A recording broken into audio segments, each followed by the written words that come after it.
Class, welcome to my YouTube channel Namaste History. आज हम पढ़ने जा रहे हैं द रशियन रिवॉल्यूशन। ये रशियन रिवॉल्यूशन का पार्ट नंबर 3 है।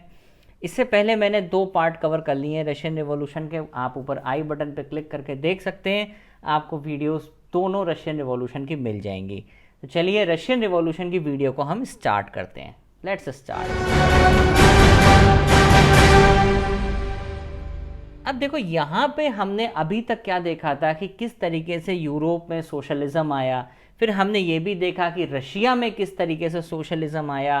2 तरह की पार्टीज बनी थी आपकी, बोल्शेविक्स और मेंशेविक्स, जिसमें बोल्शेविक्स का लीडर लेनिन था। धीरे धीरे करके ये चीज़ें जो हैं आगे बढ़ती गई। ठीक, अब एक ऐसा समय आया जिसको हम बोलते हैं ए टर्बुलेंट टाइम।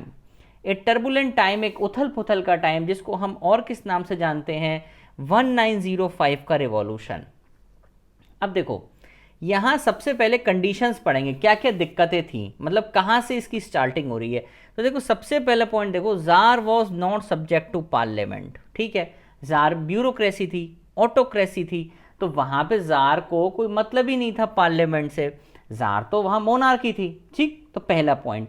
दूसरा था कि लिबरल्स जो थे या सोशल डेमोक्रेट्स थे या सोशल रिवोल्यूशनरीज थे, जो पीजेंट्स और वर्कर्स दोनों के साथ मिलकर काम कर रहे थे, उन्हें भी क्या चाहिए था, एक कॉन्स्टिट्यूशन चाहिए था कि भैया एक कॉन्स्टिट्यूशन होना चाहिए। जार की जो मोनोपोली है या ये जो ब्यूरोक्रेसी है, ये सब चीज़ें नहीं हो, एक कॉन्स्टिट्यूशन होना चाहिए। ऐसा वहाँ के सभी लोग उस चीज़ की डिमांड कर रहे थे। ठीक है, थर्ड पॉइंट क्या था, इसको सपोर्ट कर रहे थे हमारे नेशनलिस्ट लीडर कुछ और जद्दिदिस्ट। जद्दिदिस्ट बेसिकली क्या है, ये मुस्लिम रिफॉर्मर्स थे जो क्या कर रहे थे, इस्लाम का प्रचार कर रहे थे। तो हमने क्या क्या देखा कि जार यहाँ पे जो है, पहली बात पूरी तरीके से कंप्लीट मोनार्की है अभी तक। 1905 के रिवॉल्यूशन की बात हो रही, कैसे आया वो, उसका बैकग्राउंड चल रहा है ये। दूसरा, लोग कॉन्स्टिट्यूशन की डिमांड कर रहे हैं। Even then liberal, social democrat, social revolutionaries, ये लोग भी कर रहे थे, और जो मिडिल क्लास थी वो लोग भी यहाँ डिमांड कर रहे थे, और यहाँ पे नेशनलिस्ट भी डिमांड कर रहे थे।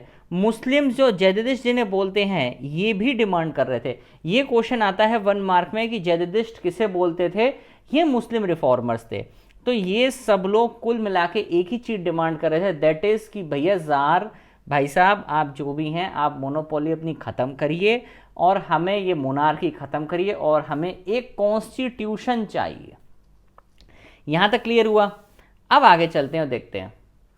अब धीरे धीरे देखो क्या हुआ, ऑटोक्रेटिक रूल तो था ही था, जैसा अभी हमने पीछे देखा, उसके साथ साथ बैड इकोनॉमिक कंडीशंस भी आने लगी। तो एक तो हमारी सबसे बड़ी दिक्कत कि भाई राजा हमारी सुनता नहीं है, भयंकर ब्यूरोक्रेसी है, हमारी कोई बात ही नहीं माने, ऊपर से इकोनॉमिक कंडीशंस और ख़राब हो गई।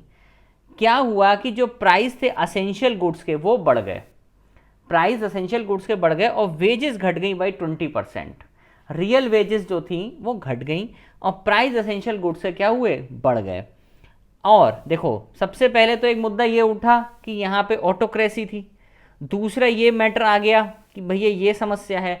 तीसरा एक और समस्या आ गई कि जो 4 मेंबर थे रशियन वर्कर्स की यूनियन के, उन्हें निकाल दिया गया। क्या हुआ था उस समय, जो वर्कर्स एसोसिएशन थी ना, उसके मेंबर्स बढ़ने लगे थे। क्या होता है, पहले ट्रेड यूनियंस होती थी, यूनियन होती थी, फैक्ट्री की अपनी यूनियन होती थी, उस यूनियन के मेंबर्स होते थे। तो कहीं कहीं पे ये जो पुटिलोव आयरन वर्क्स है, ये सेंट पीटर्सबर्ग में था। तो यहाँ पे जो 4 मेंबर आए, इसमें एडमिट हुए थे, मतलब इसमें जिन्होंने मेंबरशिप ली थी, उन्हें निकाल दिया गया। इससे क्या हुआ, एजिटेशन बढ़ता गया। अब देखो यहाँ पे क्या हुआ, in workers association the membership increases and this lead to increase in power, union is strength. यहाँ वर्कर्स ने ये सोचा कि भैया देखो प्राइस तो बहुत बढ़ता जा रहा है, वेजेस हमारी घटती जा रही हैं, तो हमारी बात कौन सुनेगा, हमारी बात कौन सुनेगा, सिर्फ वर्कर्स एसोसिएशन ही सुनेंगी। और वर्कर्स एसोसिएशन को अगर हम ज्वाइन कर लेंगे तो एकता में शक्ति है, यूनियन इज स्ट्रेंथ।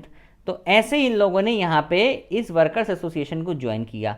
लेकिन एक समय ऐसा आया कि जब 4 लोगों को, रशियन वर्कर्स को रिमूव कर दिया गया। कहाँ से, पुटिलोव आयरन वर्क्स से, मतलब कि जो एसोसिएशन थी उसमें से 4 वर्कर्स को निकाल दिया गया।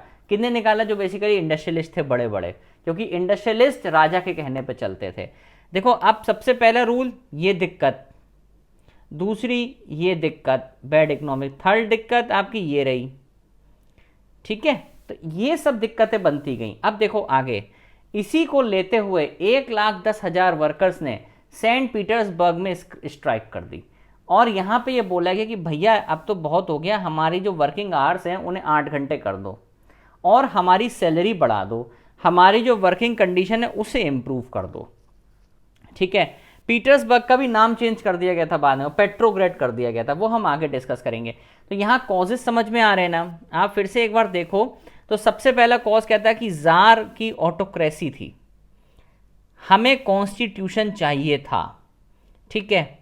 और देखो हमें क्या चाहिए, जो बैड इकोनॉमिक कंडीशंस थी उससे हमें भैया छुटकारा चाहिए, जो प्राइसेस है एसेंशियल गुड्स के उन्हें कम करो, ठीक है। और जितने भी लोगों को आप निकाल रहे हो यहाँ पे उन्हें वापस लेके आओ, ओके। और इसी को लेते हुए एक स्ट्राइक हो गई। जब स्ट्राइक हो गई और उसमें ये डिमांड्स रखेंगे कि वर्किंग आवर्स कम करो, वेजेस बढ़ाओ, वर्किंग कंडीशंस को इंप्रूव करो, ठीक। ये स्ट्राइक हो रही थी, 1,10,000 वर्कर्स ने स्ट्राइक करी। अब एक इवेंट आता है जिसको हम बोलते हैं ब्लडी संडे। अजीब सा नाम है ब्लडी संडे, क्योंकि ये इवेंट संडे को हुआ था बेसिकली। इन्हीं सब बातों को देखते हुए जनवरी 1905 में फादर गैपन विंटर पैलेस पहुंचते हैं अपनी पिटीशन जार को देने के लिए। बेसिकली विंटर पैलेस में जहां राजा रहता था और फादर गैपन जो थे बहुत सारे लोगों के साथ वहां पहुंचते हैं और वहां पे जार को याचिका देने जाते हैं। इस याचिका में पिटीशन में क्या लिखा था कि भैया जो वर्कर्स हैं ना, उनका जो टाइम है, जो वर्किंग कंडीशन है, उन्हें तो ठीक करो, इतने बेचारे वर्कर्स कैसे काम कर पाएंगे, ठीक है। तो a body of peaceful workers, आई बात समझ में। Procession was attacked by police and Cossacks, यहाँ पे कोसैक्स मतलब रशियन पुलिस। तो यहाँ पे क्या हुआ, इनके ऊपर अटैक कर दिया गया और 100 workers were killed and 300 bounded. ऐसा माना जाता है कि ब्लडी संडे इवेंट वाले दिन राजा वहाँ था ही नहीं, राजा ने अटैक नहीं कराया था, ये अटैक पुलिस वालों ने अपने आप किया था, ऐसा माना जाता है। क्या सही है पता नहीं, हिस्ट्री इस चीज़ को बोलती है कि राजा वहाँ नहीं था, लेकिन हम लोगों को ये पढ़ना है कि आपने लेवल पे पढ़ना है आपको कि भाई जार था तो था, ठीक है। इसी इवेंट को हम बोलते हैं ब्लडी संडे। तो ब्लडी संडे क्लियर हुआ। संडे को इवेंट हुआ, कौन लीड कर रहा था, फादर गैपन, ये नाम याद रखना है। फादर गैपन कब कर रहे थे, 1905 को कर रहे थे, ठीक है। 100 workers were killed and 300 bounded. इस इवेंट को हम क्या बोलते हैं, ब्लडी संडे। याद रहेगा ये आपको, भूलना नहीं है, ओके। इस ब्लडी संडे को हम एक और नाम से जानते हैं जिसका नाम है ए ड्रेस रिहर्सल। इस नाम का क्या मतलब है, अजीब सा नाम लग रहा है, ए ड्रेस रिहर्सल। देखो ड्रेस रिहर्सल का मतलब होता है कि अब तैयारियां शुरू हो गई हैं, मतलब एक रिहर्सल हो रही है कि आगे किस तरीके से रिवॉल्यूशंस को लाया जाएगा। इसी को हम क्या बोलते हैं, ए ड्रेस रिहर्सल। मतलब अब तैयारियां एक अच्छे लेवल पे स्टार्ट हो गई हैं, ड्रेस रिहर्सल।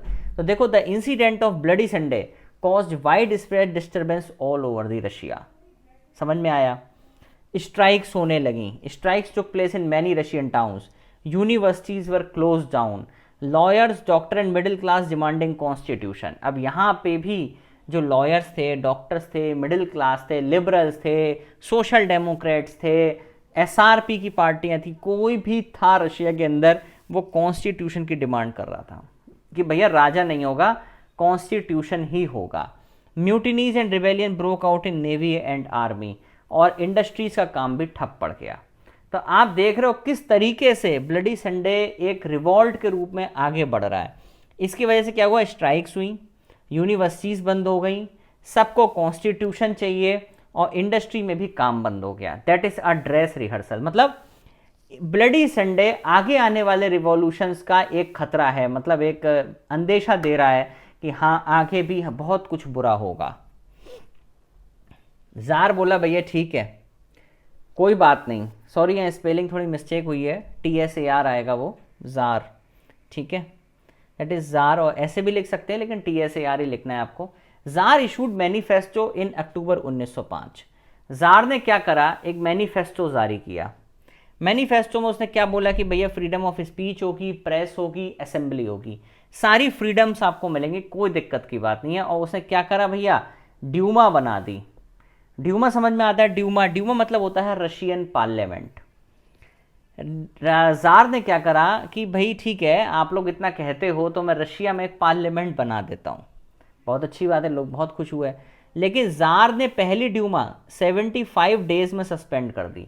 जार ने पहली ड्यूमा 75 डेज में सस्पेंड कर दी और सेकेंड ड्यूमा 3 मंथ्स में सस्पेंड कर दी। क्यों? क्योंकि इसमें बेसिकली लिबरल्स लोग थे, डेमोक्रेट्स थे, उसे लग रहा था कि यार ये लोग आ जाएंगे तो हो ना हो मेरी बिल्कुल ही स्थिति खराब हो जाए, तो उन्होंने ये सब चीज़ें हटा दी। बोले नहीं नहीं, मुझे अपनी ड्यूमा भाई 75 दिन और सेकेंड ड्यूमा 3 महीने में। थर्ड ड्यूमा पता है आपको 5 साल तक चली, बुक्स में नहीं लिखा है। थर्ड ड्यूमा आपकी 5 साल तक चली। उसमें सारे के सारे कंजर्वेटिव पॉलिटिशियन थे जो कोई चेंज ही नहीं चाहते थे। उसे और क्या चाहिए था, मुझे उसे कोई चेंज ही नहीं चाहिए। तो उसने थर्ड ड्यूमा में क्या करा, सारे कंजर्वेटिव पॉलिटिशियंस को भर्ती कर दिया कि अब सारे कंजर्वेटिव पॉलिटिशियन है और अब कुछ भी नहीं होगा। तो इसमें ये पॉइंट बहुत इंपॉर्टेंट है। ड्यूमा नाम इंपॉर्टेंट है। ड्यूमा नाम किसका है? रशियन पार्लियामेंट का है।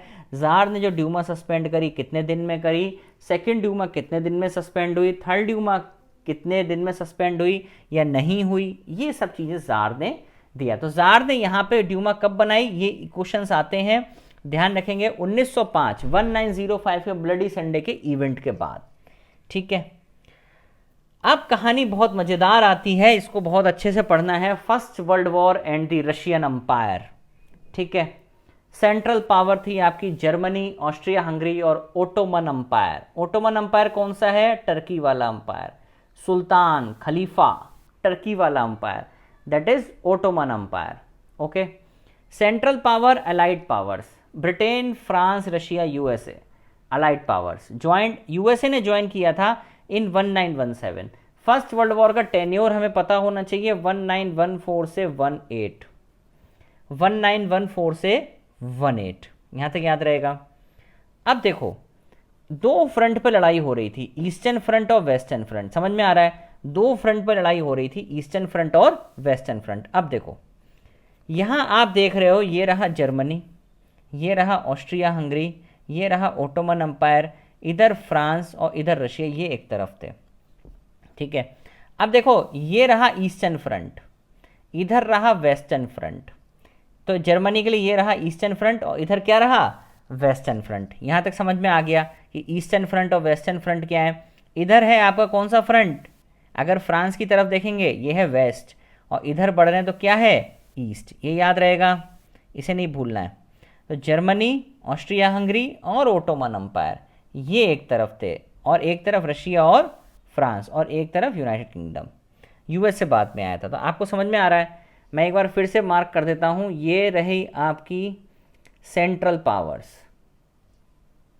और ब्लू से रही आपकी अलाइड पावर्स। ठीक, समझ में आया? अब देखो, अगर हम बात करें जर्मनी के प्रोस्पेक्टिव से, तो जर्मनी के लिए ये कौन सा फ्रंट है? वेस्ट। ये कौन सा फ्रंट है? ईस्ट। ठीक है, अब देखो, in Russia the war was initially popular and people rallied around tsar Nicholas two due to anti German sentiments. अब यहाँ क्या हुआ, रशिया के अंदर लोगों को लगा कि नहीं, वॉर जो हो रहा है ठीक है, वॉर, क्योंकि वो लोग जर्मनी के बहुत खिलाफ थे, उन्हें लगता था कि वॉर होना ही चाहिए। अब क्या हुआ, क्यों लोगों का मन बदलता गया? यहां लिखा हुआ है the war was initially popular. Initially popular लिखा है, इनिशियली पॉपुलर मतलब शुरुआत में लोगों को लगा कि हाँ यार, जार ठीक कर रहा है और हमें जार का साथ देना चाहिए और जर्मनी को हटाना चाहिए, एंटी जर्मन सेंटीमेंट्स की वजह से। अब यहां देखो, लोग जार के अगेंस्ट में क्यों हो गए? ऐसा क्या हुआ कि लोग जार के अगेंस्ट में हो गए? तो जार ने यहां पे क्या किया, रिफ्यूज कर दिया to consult the main parties in Duma. जार ने बोला कि नहीं, मैं यहां पे किसी ड्यूमा यूमा से कंसल्ट नहीं करूंगा, पहला बड़ा कारण। दूसरा, रास्पुटिन, लोगों को लगने लगा था कि ये जो रास्पुटिन है ना, ये सब कुछ बर्बाद कर देगा वहां पे। रास्पुटिन एक तांत्रिक था, जैसा मैं पहले बता चुका हूं। और जारीना अलेक्जेंड्रा जर्मनी की थी। जारीना अलेक्जेंड्रा जो उसकी वाइफ थी वो जर्मनी की थी, तो उन्हें लगता था कि अपनी ससुराल पे क्यों अटैक करेगा। ये छोटे छोटे कारण बनते गए कि कॉमन पीपुल का सपोर्ट खत्म होता गया। लोगों को लगने लगा कि जार कुछ नहीं करेगा, क्योंकि भैया उसकी ससुराल है, पहली बात जर्मनी। दूसरा, रास्पुटिन और जो जारीना थी, रास्पुटिन इतना हावी था जारीना पे, इतनी उसने चीज़ें उसे बता रखी थी कि जब वो जर्मनी की है तो रास्पुटिन ने वैसे ही उसे इसी तरीके से उसके ऊपर वो कर दिया होगा, मतलब इन्फ्लुएंस कर दिया होगा कि जारीना ने डिसीजन नहीं लिया होगा, और जारीना के कंट्रोल में चलता था जार। ठीक है, तो ये 3 कारण बेसिकली बने। पहला कारण क्या कि जार ने बोला कि मुझे ड्यूमा से कोई मतलब नहीं, दूसरा जर्मनी का ओरिजिन जारीना का, और तीसरा रास्पुटिन। तो यहाँ हमने देखा कि किस तरीके से लोग पहले तो रशिया में जार निकोलस के फेवर में थे, अब वही लोग जार निकोलस के अगेंस्ट में आ गए। समझ में आ रही बात? अब देखो, अब भैया ये एक बहुत बढ़िया चीज़ है, इसे बहुत अच्छे से पढ़ेंगे। दो Russia gained initial success in the war but later lost badly in Germany and Austria between 1914 and 16। यहाँ क्या हुआ कि पहले तो रशिया जीत रही थी, लेकिन बाद में क्या हुआ कि रशिया हारने लगी। ठीक, और रशिया की आर्मी बहुत बुरी तरीके से वॉर में हारी, और उसमें लगभग 7 मिलियन कैजुअल्टीज हुई। 7 मिलियन का मतलब 70 लाख लोग मारे गए रशिया के अंदर। और भैया फिर फाइनली एक पीस ट्रीटी साइन हो गई। पीस ट्रीटी साइन हुई इन 1917। इस ट्रीटी का नाम याद रखेंगे, मोस्ट इंपॉर्टेंट है, बुक में नहीं गिवन है, हमें पता होना चाहिए। ट्रीटी ऑफ ब्रेस्ट-लिटोव्स्क, याद होना चाहिए, treaty of Brest Litovsk sign between Russia and. अच्छा, ऐसा ही क्यों हुआ कि 1917 में ही साइन होगी ट्रीटी? ऐसा इसलिए हुआ क्योंकि रशिया में 1917 में, अभी हम आगे पढ़ेंगे, तो पेट्रोग्रेड रिवॉल्यूशन हुआ, रशिया में आगे अक्टूबर रिवॉल्यूशन हुआ, फरवरी रिवॉल्यूशन हुआ, ये सारे 1917 में हुए। इस वजह से रशिया ने 1917 में एक ट्रीटी साइन कर ली, जिसको हम बोलते हैं ट्रीटी ऑफ ब्रेस्ट-लिटोव्स्क। ठीक है। Destruction of crops and building by Russian army lead to 3 million refugees in Russia. ऐसा हुआ कि जब यहाँ से आर्मी भागी, अगर आप देखोगे ना, यहाँ से आर्मी जब भागी, मैं दूसरा कलर ले लेता हूँ, 1 मिनट। जब आर्मी रशिया की वापस जा रही थी, इधर से ऐसे अपनी तरफ जा रही थी वापस, तो ये जो जगह थी ना, वो ये खाली करती जा रही थी। खाली क्यों करती जा रही थी? जिससे कि ये लोग यहाँ आके, जो जर्मनी के लोग हैं, वो यहाँ अंदर आके छुप के ना बैठ जाए, इसलिए वो अपने ही देश की चीज़ों को बर्बाद कर रही थी। समझ में आ रहा है ना? दिख रही ना आपको सेंट्रल पावर? बहुत मज़े से देखो, ये रही सेंट्रल पावर, और ये रहा आपका क्या, अलाइड पावर्स। ठीक है, अब देखो, soldiers did not wish to fight such a war. Soldiers यहाँ लड़ना ही नहीं चाह रहे थे रशिया में, क्योंकि उन्हें लग रहा था कि जो पॉलिसीज़ हैं वो राजा की अच्छी नहीं है, इसलिए उन्हें बिल्कुल नहीं लड़ना है। ठीक, समझ में आया? अब देखो, अब भैया ये एक बहुत लंबी कहानी है कि इंडस्ट्रीज को क्या हुआ। कि एक लाइन है, industry suffered a setback because of German control over Baltic sea region. ये थोड़ा सा समझेंगे ज्योग्राफिकली, इसको देखेंगे मैप में, तब समझ में आएगा क्या हुआ था। अगर आप इसे बहुत ध्यान से देखो तो ये रहा रशिया, दिख रहा है, मैं रेड पेन ले लेता हूँ, 1 मिनट। ये रहा रशिया, ठीक है, और ये मैं हटाऊंगा तो आप नीचे की तरफ देखोगे इधर, तो आपको जर्मनी दिखाई देगा। जर्मनी दिखाई दे रहा है ना, क्योंकि मुझे वो पेन लाना पड़ेगा दोबारा से। तो जर्मनी दिखा आपको, तो यहाँ ये जर्मनी ने इस रास्ते को ब्लॉक कर दिया था। जब ये रास्ता ब्लॉक हो गया, तो अगर यहाँ इधर फ्रांस की तरफ से अगर कोई भी चीज़ यहाँ जानी को होती थी तो वो यहाँ रुक जाती थी। इस वजह से रशिया में बेल्टिक सी से कोई भी सामान नहीं पहुँच पा रहा था। जो बेल्टिक सी का रास्ता था, ये जर्मनी है, यहाँ आपको दिख रहा है ना, ये इस तरीके से ये रहा जर्मनी। देखो आप यहाँ देखोगे अगर तो आपको दिखेगा, ये रहा, 1 मिनट, कोई बात नहीं, समझ जाओगे। इधर जर्मनी है और ये रहा रशिया। तो यहाँ जर्मनी ने यहाँ पे एक रोक लगा दी थी, अपनी शिप्स खड़ी कर दी थी। अब कोई भी चीज़ अगर फ्रांस से आती थी तो वो क्या होती थी कि वो इधर की तरफ नहीं जा पाती थी, वो यहीं रुक जाती थी। तो रशिया को खाने पीने का तो इंतज़ाम हो जाता था, लेकिन जो इंडस्ट्रियल रॉ मटेरियल्स थे वो बेल्टिक सी का पूरा रूट रुक गया था। इस चक्कर में रशिया तक कुछ भी नहीं पहुंच पा रहा था। समझ में आ रही ना बात? ठीक है, समझ में आया? अब देख लो एक बार, मैंने वो टन वाला सिस्टम हटा दिया है, आपको दिख रहा होगा जर्मनी नीचे की तरफ है और इधर साइड से कुछ भी आ रहा था, आप देखो डेनमार्क के लेफ्ट से, तो वो यहाँ रशिया तक नहीं पहुँच रहा था। आगे बात समझ में? ये बेल्टिक सी का रास्ता है। अब आगे बढ़ते हैं और देखते हैं, इसी वजह से industry suffered a setback because of German control over Baltic sea region. As most of the man were fighting on the front there were labour shortage. अब फैक्ट्रीज में एक रीजन और बना कि सारे लोग कहाँ चले गए थे, वॉर में। जब वॉर में चले गए थे तो इंडस्ट्रीज में एक तो जर्मनी ने बेल्टिक सी रीजन पे कंट्रोल लगा दिया था, दूसरा क्या था कि लेबर की भी शॉर्टेज हो गई। अब रशिया में लेबर ही नहीं थी, क्यों? क्योंकि सब लोग लड़ने चले गए। और जब सब लोग लड़ने चले गए तो जितना भी खाना पीने का सामान था वो आर्मी को जाने लगा, और आर्मी को जाने लगा उससे क्या हुआ कि भैया 1916 में रशिया के अंदर दिक्कतें बढ़ने लगी खाने को लेके, खाने पीने की समस्या होने लगी रशिया के अंदर। और यहाँ पे लिखा है Germany control the Baltic sea region and Russia was cut off from the supplies leading to industrial equipment disintegration.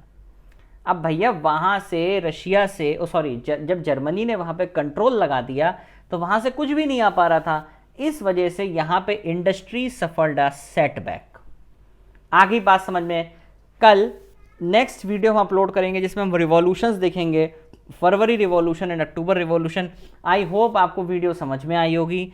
अगर इसमें कहीं कोई डाउट हो, कुछ समझ में ना आ रहा हो, तो प्लीज़ कमेंट सेक्शन में लिखना, और वीडियो को अच्छे से शेयर करना, लाइक करना, सब्सक्राइब करना। Okay, thank you class.